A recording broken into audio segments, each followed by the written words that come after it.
Pluto Pluto வந்து ஒரு கிரகமா அல்லது கிரகம் இல்லையா அப்படிங்கிறது தான் இன்றைக்கி நம்ம தெரிஞ்சுக்க போகிறோம். நம்ம ஊரில் நவக்கிரகங்கள் அப்படின்னு கோயில்களில் நம்ம வச்சுருப்போம். வானத்தில் 9 கோள்கள் இருக்குது அப்படின்னு நம்ம சொல்கிறோம்.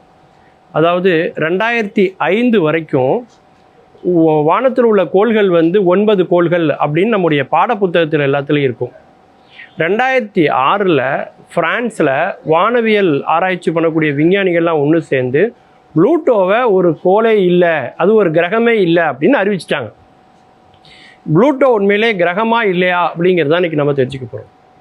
யுரேனஸ், நெப்டியூன், ப்ளூட்டோ, அதில் கடைசியாக இருக்கக்கூடிய கிரகத்தோட பேர் ப்ளூட்டோ.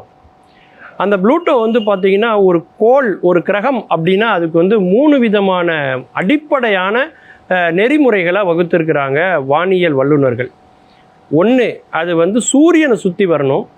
2வது, அது ஒரு கோள வடிவத்தில் இருக்கணும், ஒரு கோளுக்குரிய தன்மையோடு அது இருக்கணும். 3வது, அதனுடைய சுற்றுவட்ட பாதை வந்து தெளிவாக இருக்கணும்.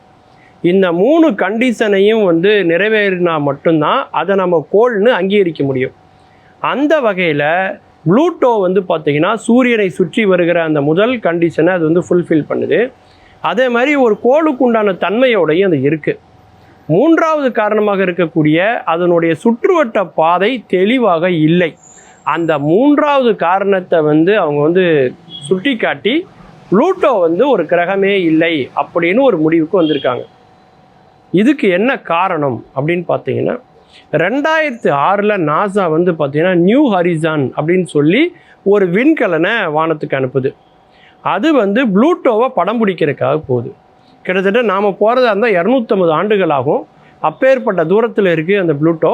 இந்த 2006 அனுப்பப்பட்ட அந்த நியூ ஹரிசான்ங்கிற அந்த விண்கலன் வந்து 2015 கிட்டத்தட்ட 9 ஆண்டுகள் ட்ராவல் பண்ணி அந்த ப்ளூட்டோவை அருகில் போய் படம் எடுக்க போகுது. இடையிலேயே அந்த ஏவுகணையில் அந்த ஒரு பழுது ஏற்படுது. அதை வந்து பல மணி நேரம், பல நாட்கள் போராடி இங்கிருந்தே அந்த சாஃப்ட்வேர் பிரச்சனையை சால்வ் பண்ணி அதை மறுபடியும் ரீஸ்டார்ட் பண்ணி அந்த படம் எடுக்க வைக்கிறாங்க.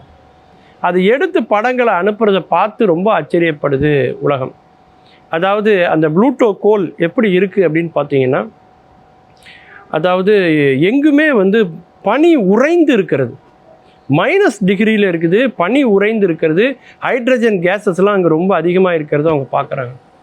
அது மட்டும் இல்லாமல் ஒரு நத்தை நகர்ந்து போவதை போல அதனுடைய சுற்றுவட்ட பாதை வந்து இருக்கிறது.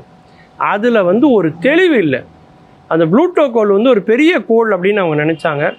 அது சூரியனை விட பெருசாக இருக்கும், அது வந்து வியாழனை விட பெருசாக இருக்கும் அப்படின்னு நினச்சாங்க. ஆனால் பார்த்தா அது நிலவை விட ஒரு சின்ன கோளாக இருக்குது. அதாவது நம்ம காஷ்மீர்லேருந்து கன்னியாகுமரி தூரம் கூட இல்லாத அளவுக்கான ஒரு கோளாத்தான் அது இருக்குது அப்படிங்கிறது அந்த ப்ளூட்டோவை பற்றி நியூ ஹரிசான் என்கிற விண்கலன் அனுப்பிய புகைப்படத்திலேருந்து அவங்களுக்கு தெரியுது. அதனுடைய சுற்றுவட்ட பாதை வந்து தெளிவாக இல்லாதனால அந்த ப்ளூட்டோ வந்து ஒரு கிரகமே இல்லை அப்படின்னு அவங்க அறிவிச்சிட்டாங்க.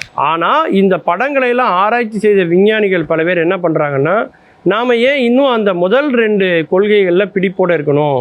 ஒரு கோளுனா அது சூரியனை சுற்றி வரணும், அது வந்து ஒரு கோளினுடைய அமைப்பில் இருக்கணும்னு நம்ம ஏன் சொல்லணும்? அந்த 2 கருத்தையும் நீக்கிட்டால் இந்த ப்ளூட்டோவை ஒரு கிரகம் அப்படின்னு நம்ம அறிவிச்சிடலாம் அப்படின்னு அவங்க சொல்கிறாங்க.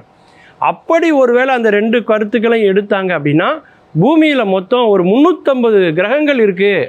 இந்த உலகத்தில், இந்த கேலக்சியில், பால்வெளியில், அண்டவெளியில் 350 கிரகம் இருக்குது அப்படிங்கிற ஒரு முடிவுக்கு நம்ம போகணும். அதனால் அப்படி பண்ணக்கூடாது, அந்த 2 கருத்தில் நம்ம ரொம்ப நிலையாக இருக்கணும் அப்படின்னு மறுசாரார் சொல்கிறதுனால அந்த ப்ளூட்டோ வந்து ஒரு கிரகம் இல்லை அப்படிங்கிற ஒரு முடிவில் இன்னைய வரைக்கும் அந்த ஆராய்ச்சியாளர்கள் இருக்கிறாங்க.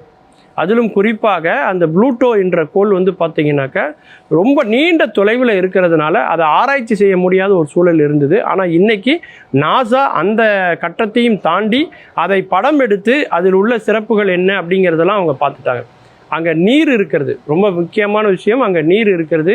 ஆனால் ரொம்ப தூரத்தில் இருக்குது அப்படிங்கிறதையும் தாண்டி அதில் வந்து அதனுடைய சுற்றுவட்ட பாதையில் ஒரு தெளிவு இல்லை, அது நகர்வதை நம்மளால் கணிக்க முடியல. ஏன்னா அதை விட பெரிய அளவிலான கோள்கள் அதற்கு முன்னாலே இருக்குதான். அப்போது அந்த கோள்களை தான் நம்ம கிரகம்னு அறிவிக்கணும். அப்படி அறிவித்தா ப்ளூட்டோ நிச்சயமாக ஒரு கிரகமே இல்லை அப்படிங்கிற சூழலுக்கு வருங்கிற சர்ச்சைக்குள்ளே சிக்கியிருக்கு இந்த ப்ளூட்டோ. அதை பற்றி ஒரு தெளிவான இன்னும் பல ஆய்வுகள் மேற்கொண்டால் நிச்சயமாக அது கிரகமா இல்லையாங்கிறது வெளி உலகத்துக்கு தெரியும். மீண்டும் பல புதிய தகவல்களோடு அதில் அறியப்படாத பக்கங்களோடு உங்களை சந்திக்கிறேன். நன்றி, வணக்கம்.